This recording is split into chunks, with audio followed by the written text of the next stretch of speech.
नमस्ते, मेरे साथ आज डॉक्टर संदीप पांडे फिर से हैं। और ये शो शायद हम लोगों को 2-3 दिन पहले तो नहीं, हफ्ते को भी नहीं पता था।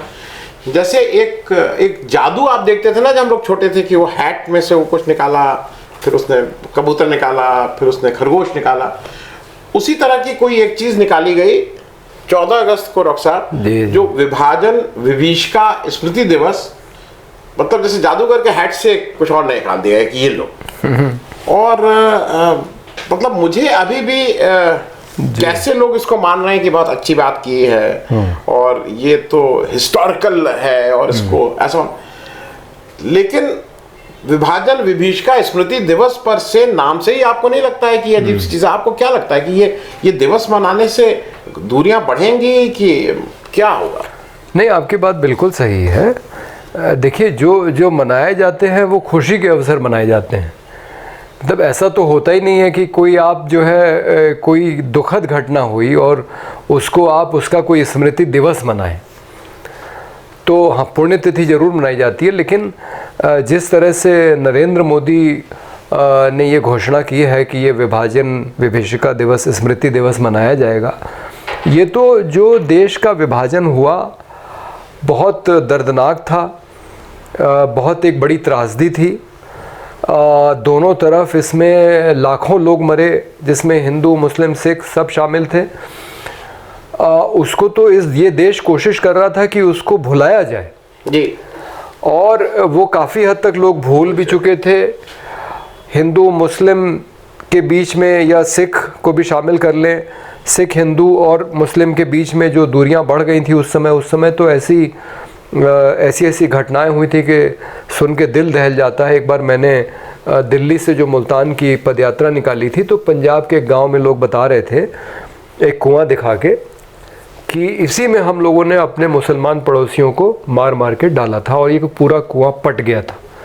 लेकिन वो ये भी कह रहे थे कि अब हमें अफसोस होता है, हमें वो करना नहीं चाहिए था, वो एक पागलपन था और पागलपन में हमने किया, लेकिन वो होना नहीं चाहिए था।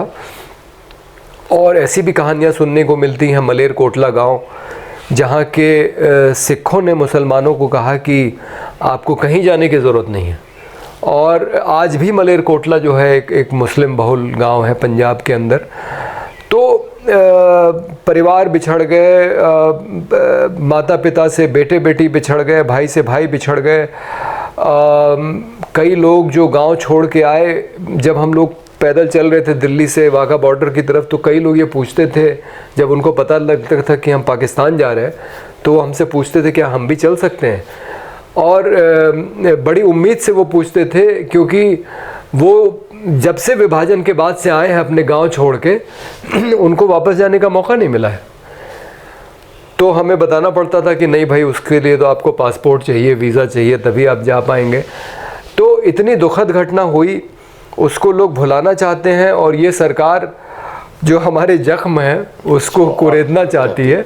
ये तो अजीब मानसिकता है, ये तो कुछ समझ में नहीं आती। नहीं, क्योंकि मैं इसलिए बोलूँ संदीप भाई साहब, उसमें एक और कारण है भाई। लड़ाई आज़ादी के साथ लड़ी गई थी। जब तिलक के ऊपर मुकदमा चलता था तो उसको डिफेंड जिन्ना करते थे। ये लोगों को इतिहास नहीं पता है, या उसी सेलेक्टिवली लोग बताते हैं। तो कहना यह कि वो सांझी लड़ाई थी। 14 अगस्त तक, जिस दिन पाकिस्तान 14 अगस्त को वजूद में आया, उस दिन तक तो दोनों देशों, एक ही देश था, लड़ाई साझी थी। तो आप ये ये नया करके वो बेसिकली टारगेट नहीं कर रहा। देखिए, Pakistan as a country is a failed state, वो एक अलग इशू है। लेकिन ये जो आप जो ये कर रहे हैं, इससे कहीं ना कहीं यूपी हिंदू मुस्लिम, इंडिया पाकिस्तान, और यूपी चुनाव में उसका, क्योंकि यूपी चुनाव आ रहा है, उसका भी एक एजेंडा नहीं है ये। नहीं, ये बात सही है। ये तारीख जानबूझ के चुनी गई है, क्योंकि 14 अगस्त पाकिस्तान का स्वतंत्रता दिवस है। तो सवाल ये उठता है कि विभाजन विभीषिका दिवस आप 14 अगस्त को ही क्यों मना रहे हैं? आप कोई और तारीख भी चुन सकते थे। लेकिन देखिए, इसमें जो असली बात मुझे समझ में आती है वो ये है कि राष्ट्रीय स्वयंसेवक संघ से जुड़े लोगों ने स्वतंत्रता संग्राम में हिस्सा नहीं लिया, ये बात सबको मालूम है। और उनके जो एकमात्र बड़े नेता सावरकर जेल गए हिंदुत्व विचारधारा के, आरएसएस के प्रेरणा स्रोत भी रहे, हालांकि आरएसएस में कोई पद उन्होंने ले लिया हेडगेवार और गोलवलकर की तरह। तो सावरकर जेल गए, लेकिन हिंदुस्तान में जो सिर्फ 3 लोग माफ़ी मांग के जेल से निकले हैं उसमें 2 सावरकर बंधु हैं। तो ये जो कलंक है आरएसएस के ऊपर कि आज़ादी के आंदोलन में हिस्सा न लेने का और जेल में जाके माफ़ी मांग के निकलने का, आप देखिए जेल में तमाम लोग जाते हैं। आज़ादी के आंदोलन में गांधी, नेहरू से लेकर तमाम लोग जेल गए। भगत सिंह को तो फांसी हो गई, भगत सिंह भी माफ़ी मांग सकते थे अपनी जान बचाने के लिए। और आज की तारीख में आप देखिए प्रोफेसर आनंद तेल तुमडे, सुधा भारद्वाज से लेकर तमाम लोग जेल में हैं। लेकिन ज़्यादातर जो लोग ऐसे होते हैं जो किसी उसूल को मानते हैं और किसी उद्देश्य की वजह से वो काम करते हैं और उनको सज़ा दी जाती है, जेल भेजा जाता है, वो कभी माफ़ी नहीं मांगते। लेकिन ये ऐसा संगठन है जिसका इतिहास है, चाहे वो आज़ादी का आंदोलन हो, चाहे वो इमरजेंसी हो, माफ़ी मांग के जेल से निकलते हैं और इनका राष्ट्र के निर्माण में कोई योगदान है नहीं। तो इसलिए इनको ये लगता है कि हम कहीं ना कहीं हमारी भी कुछ भूमिका हो। तो आज़ादी के आंदोलन में भूमिका रही नहीं, इसलिए स्वतंत्रता दिवस में मनाने का इनका कोई मतलब नहीं बनता है। हालांकि अभी मैंने देखा कि दत्तात्रेय होसबोले ने एक लेख लिखा है जिसमें यह भी बताया है कि हेडगेवार एक समय कांग्रेस में भी थे। तो अब ये पूरी कोशिश कर रहे हैं ये दिखाने की कि नहीं, आरएसएस के लोगों का भी एक योगदान है, जबकि वो है नहीं। और इस एक तरीके से कहा जाए खिसियाहट में ये कोशिश कर रहे हैं कि अपना भी कुछ ये स्थान बनाएं इस देश के इतिहास में, और इसलिए शायद इन्होंने ये दिन चुना है। लेकिन यहाँ पे बस मैं ये बात कह के ख़त्म करूँगा कि ये ठीक ही है कि ये विभाजन विभीषिका स्मृति दिवस बनाएं, क्योंकि इनके बाद तो कोई मनाने नहीं वाला है। क्योंकि देश के विभाजन के लिए जितनी मुस्लिम लीग जिम्मेदार है उतनी ही हिंदू महासभा जिम्मेदार है। क्योंकि 1937 में पहली बार सार्वजनिक रूप से सावरकर ने अहमदाबाद के हिंदू महासभा के सम्मेलन में द्विराष्ट्र का सिद्धांत प्रतिपादित किया था।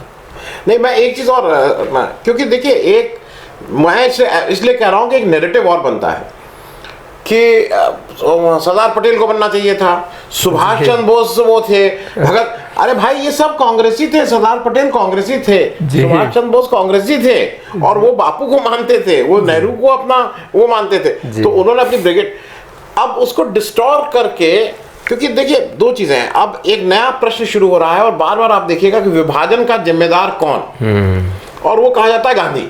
अच्छा भाई ठीक है, गांधी हैं, नेहरू हैं, ये सब लोगों ने मिलकर विभाजन करा दिया। आप क्या कर रहे थे? क्योंकि जब देश की 1942 का आंदोलन है तो आप क्या कर रहे थे, जरा उस पर बताइए। क्योंकि ये तो बंगाल में सरकार चल रही थी और वो जितने उस समय डेमोन्स्ट्रेशन हुए हैं, लोग मरे हैं, सरकार ने गोली चलवाई है भाई। जी जी बिल्कुल, आपकी सही बात है कि ये सरकार में थे और मुस्लिम लीग के साथ सरकार में थे। श्यामा प्रसाद मुखर्जी वहाँ मंत्री थे और 42 के आंदोलन में मतांगनी हाजरा जिनके ऊपर गोली चली और जिनकी जान गई, वो उसी सरकार में गई। हाँ, तो उस सरकार की गोली चलाई, सरकार की पुलिस ने गोली चलाई, तो हुक्म से गोली चलाई गई। तो कहाँ तो एक तरफ आज़ादी के दीवाने थे जो अपनी जान न्यौछावर कर रहे थे, और ये राष्ट्रीय स्वयंसेवक संघ से जुड़े हुए लोग, हिंदू महासभा से जुड़े हुए लोग, ये अंग्रेज़ों का साथ दे रहे थे, ये अंग्रेज़ों की दलाली कर रहे थे, मुखबिरी कर रहे थे। नहीं, प्रश्न तो ये होना चाहिए कि मतांगनी हाजरा का कातिल कौन? जी जी बिल्कुल, बजाय इसके कि विभाजन का जिम्मेदार कौन, जी से ज्यादा जरूरी है कि मतांगनी हाजरा का। नहीं, ये भी है, और मैं तो ये बात बार बार कहता हूँ कि अभी परसों मेरी मुलाकात हमारे एक मुस्लिम दोस्त हैं, उन्होंने एक आरएसएस के सज्जन से कराई मेरे पार्टी ऑफिस में। और पहले तो वो बहुत अच्छे से बात कर रहे थे, हाथ वाथ जोड़ के वो मेरा पैर वैर छू रहे थे। मैंने कहा भाई मैं पैर नहीं छुआता हूँ। उसके बाद उन्होंने, हमारे मित्र ने बताया कि ये आरएसएस से भी जुड़े हैं। तो मैंने कहा आरएसएस से आप जुड़े हैं?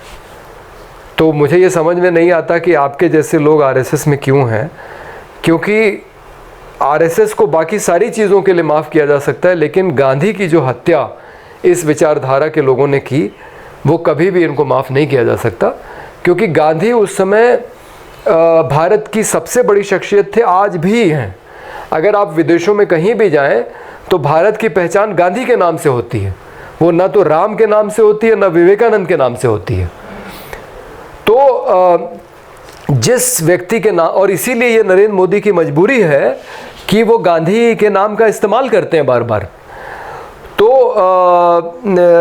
ये जो इन्होंने इनके ऊपर जो कलंक है, ये कभी मिटाया नहीं जा सकता, और इसके लिए इनको कभी माफ़ नहीं किया जा सकता कि आप जो आदमी देश की आज़ादी का आंदोलन चला रहा था, जो उसका सबसे बड़ा नेता था, आप बजाय इसके कि आप उस आंदोलन में शरीक हों, उसका साथ दें, आप उसकी हत्या करने की कोशिश कर रहे थे। क्योंकि मैंने पहले भी आपके कार्यक्रम में बताया है कि गांधी की जो हत्या हुई वो पहला प्रयास नहीं था, उसके पहले 7 और प्रयास हो चुके हैं। यानी कि अभी देश आज़ाद नहीं हुआ था और गांधी को मारने की कोशिश की जा रही थी। मतलब आप कल्पना कर सकते हैं कि जो अपने आप को राष्ट्रवादी कहते हैं, वो आंदोलन के सबसे बड़े नेता की हत्या करने की कोशिश कर रहे हैं। तो आप आंदोलन को कमज़ोर करने की कोशिश कर रहे हैं। तो ये साफ है कि आप जो है अंग्रेजों की मदद कर रहे हैं। जी, मैं एक चलते एक अंतिम प्रश्न और कर लूं, क्योंकि 2-3 इधर क्या हुआ है कि कुछ तिथियां जो है जी, 15 अगस्त की जगह 14 अगस्त को, मतलब 15 अगस्त की जगह नहीं, 15 अगस्त रहेगा, लेकिन एक बड़ा कार्यक्रम हम बनाएंगे 14 अगस्त को। अब मतलब आप खुद ही बताइए। फिर एक 9 अगस्त रहेगा, लेकिन एक 5 अगस्त को हम याद करेंगे जिस दिन कश्मीर को 370 हटाया और राम जन्मभूमि मंदिर का निर्माण किया, और अब कह रहे हैं उस दिन हमने ओलंपिक भी जीता। जी जी। इस पे क्योंकि ये अल्टरनेटिव डेट्स बना के क्या उसके मूल्य को कम करना है, उसकी अहमियत को कम करने का एक प्रयास भी है। नहीं, आपने बहुत अच्छा किया इस बात को छेड़ा, क्योंकि जब ये नरेंद्र मोदी ने कहा कि 5 अगस्त को हमने कश्मीर का फैसला लिया, 5 अगस्त को राम जन्मभूमि का शिलान्यास किया और 5 अगस्त को ही भारतीय टीम को इतने मेडल मिले, तो आप हमें एक बात बताइए कि भारत जैसा देश जो विश्व शक्ति बनने की एक महत्वाकांक्षा रखता है, जो अपने आप को विश्व गुरु कहता है, और उसकी जनसंख्या दुनिया में जो है दूसरे नंबर पे है, आपके यहाँ सुविधाओं की कोई कमी नहीं है, उसके बाद हम 10 से कम मेडल लाके हम ऐसा जश्न मना रहे हैं कि मालूम नहीं हमने क्या हासिल कर लिया। हाँ, आप ही मुझे बता रहे थे कि जितने मेडल भारत ने आज तक जीते हैं उतने शायद चीन एक ही ओलंपिक में जीत लेता। नहीं, एक ही ओलंपिक ही में नहीं, एक किसी उसमें ही वो जीत चुका, और एक ओलंपिक में तो उससे ज्यादा जीत ही लिया जी। और ये 10 नहीं है, 7 हैं जी। और फॉर द रिकॉर्ड्स 2012 में हिंदुस्तान 6 मेडल जीता था जी, ये कोई 6 का 60 नहीं हो गया जी, 6 का 7 हुआ। हाँ वही, मतलब भाई मेडल पहले भी कम आते थे, आज भी कम आ रहे हैं। तो इसमें मुझे समझ में नहीं आता कि ये कौन से नए भारत के नए खिलाड़ी हैं जो जिन्होंने कोई बहुत बड़ी उपलब्धि हासिल कर ली, बल्कि ये तो हमारे लिए शर्म की बात है कि इतना बड़ा देश होते हुए हम इतने कम मेडल ला रहे हैं। नहीं, ये बात मोदी जी भी कहते थे, जो आप कह रहे हैं कि शर्म की बात। मोदी जी का एक बड़ा भाषण है इस पे कि शर्म की बात है, और वो सब उन्होंने, मतलब बाकी तो ना सब फॉर्मूला उनके पास सब था 2014 से पहले कैसे पैसा लाएंगे। चलते चलते मैं एक चीज और, नहीं मैं इसको पूरा कर लूं, तो जिस तरह से ओलंपिक में कोई जो कोई बड़ी उपलब्धि नहीं मानी जानी चाहिए उसको बढ़ा चढ़ा के प्रस्तुत किया जा रहा है, ठीक इसी तरह जो राम जन्मभूमि का शिलान्यास हुआ है, आप देखिए उसके पीछे क्या खेल चल रहा है। मतलब आप पूरी दुनिया से चंदा मांग रहे हैं और आपके अपने लोग वहाँ ज़मीन का घोटाला कर रहे हैं, उसकी खरीद बिक्री में पैसा बना रहे हैं। इससे शर्म की क्या बात हो सकती है कि आप पूरी दुनिया को बता रहे हैं कि ये एक भव्य मंदिर बन रहा है और पूरी दुनिया से चंदा मांगा जा रहा है, और आपके अपने लोग वहाँ पे पैसा बना रहे हैं और उसी चंदे का पैसा उनको दिया जा रहा है ज़मीन खरीदने के लिए ऊंचे दामों पे। ये भी शर्म की बात है। और कश्मीर तो मुझे लगता है कि सबसे बड़े शर्म की बात है कि आपने वहाँ की पूरी लोकतांत्रिक प्रक्रिया ख़त्म कर दी। ऊपर से एक निर्णय थोपा जिसमें राज्य को जो कुछ विशेष अधिकार मिले हुए थे वो ख़त्म कर दिए। वो विशेष अधिकार ऐसे हैं जो लोकतंत्र को मजबूत करते हैं, भाई हमारे राज्य को अगर ये सुविधा है कि हमारे राज्य में वही कानून लागू होगा जो हमारी विधानसभा में पारित होगा, तो ये तो लोकतंत्र के लिए अच्छी बात है। आपको तो कहना चाहिए था इस तरह की सुविधा सभी राज्यों को मिलनी चाहिए। हमारा अलग संविधान है, अगर उस संविधान में ये लिखा है कि जम्मू कश्मीर भारत का अभिन्न अंग है, तो उससे किसी को क्या दिक्कत हो सकती है? हमारा अलग झंडा है, उससे किसी को क्या दिक्कत हो सकती है? झंडा कर्नाटक ने अपना अलग बनाया है, नागालैंड अलग संविधान झंडे की मांग कर रहा है। तो देश ये विविधताओं से भरा देश है। ये देश तभी मजबूत होगा जब इसकी विभिन्नताओं का सम्मान किया जाएगा, और अनेकता में एकता ही इस देश की एकता का सूत्र है। इस बात को न समझते हुए एक तरीके से कश्मीर को, जो उसके वहाँ के जो अधिकार थे लोगों के ख़त्म किए गए, और ज़बरदस्ती राज्य का विभाजन करके उसके 2 हिस्से कर दिए गए, जिसकी कोई मांग नहीं थी लोगों की तरफ से, वो भी शर्म की बात है। तो मैं तो ये कहूँगा कि 5 अगस्त को जो तीनों घटनाएं बता रहे हैं, तीनों हमारे लिए बड़े शर्म की बात है। ये तो कोई उपलब्धि की बात है ही नहीं। तो ये ठीक उसी तरह से जिस तरह से 14 अगस्त से एक शर्म की बात होनी चाहिए कि आपके देश का विभाजन हुआ। मैं तो जब पाकिस्तान जाता हूँ तो मुझे तो ये वो लगता है कि ये अपना देश है, क्योंकि दुनिया का अकेला देश है जहाँ मैं यही भाषा बोल सकता हूँ जो अपने देश में बोलता हूँ। ये भाषा मेरी नेपाल में नहीं समझी जाएगी, जो एक हिंदू देश है, और वही मुझे खाना मिलता है। हाँ, ये ध्यान रखना पड़ता है कि शाकाहारी उसमें मैं अपने लिए निकाल लूँ अलग, और बाकी लोगों के व्यवहार, आप वहाँ भी टीटी को घूस दे के आपको रेलवे में बर्थ मिल सकती है। हाँ, तो वो सब एक जैसा है, घर जैसा लगता है। हाँ, एकदम घर जैसा है उसमें कोई। और जब टीटी घूस लेता है तो वो ये नहीं देखता है कि हिंदुस्तानी से घूस ले रहा हूँ। तो हम सब मायनों में एक जैसे हैं। बल्कि मैं तो कहता हूँ कि बहुत सारे देशों में ये सुविधा है कि आप दोहरी नागरिकता ले सकते हैं।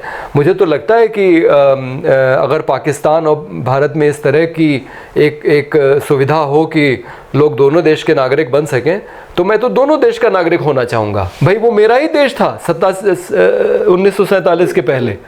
तो ये जो भारत माता है, क्या भारत माता को आप लकीर खींच के आप अलग कर सकते हैं? तो ये जो तीनों चीज़ें हैं, ये मुझे लगता है कि ये बहुत शर्म की बात है। और विभाजन तो सबसे बड़ा शर्म है जिसको हमें भूलना चाहिए, उसको मिटाना चाहिए। हो सके तो डॉक्टर लोहिया ने जो कहा था, भारत पाकिस्तान बांग्लादेश का महासंघ बनना चाहिए। बहुत बहुत धन्यवाद डॉक्टर साहब ज्वाइन करने के लिए। मैं जल्दी एक बात कह दूं, मुझे कविता नहीं आती है। कभी इमेजिन करिए कि गुलदस्ते में सारे फूल एक ही रंग के हों और गुलदस्ते में अलग अलग रंग के फूल हों, ज़्यादा सुंदर क्या लगेगा। Thank you so much. नमस्कार। अगर आपको दी पब्लिक के कार्यक्रम पसंद आते हैं तो इन्हें लाइक करें। अगर आप इस वीडियो को YouTube पर देख रहे हैं तो चैनल को सब्सक्राइब करें, और अगर आप इसे Facebook पर देख रहे हैं तो दी पब्लिक के पेज को लाइक करें। अगर आप चाहते हैं कि हम निष्पक्ष पत्रकारिता को जारी रखते हुए आपसे जुड़े मुद्दों पर सवाल उठाते रहें तो हमें सहयोग करें। आपका छोटा से छोटा सहयोग भी इस मुहिम को जारी रखने में हमें ताकत देगा। डोनेट करने के लिए डिटेल्स जो हैं वो डिस्क्रिप्शन बॉक्स में दी गई हैं। धन्यवाद।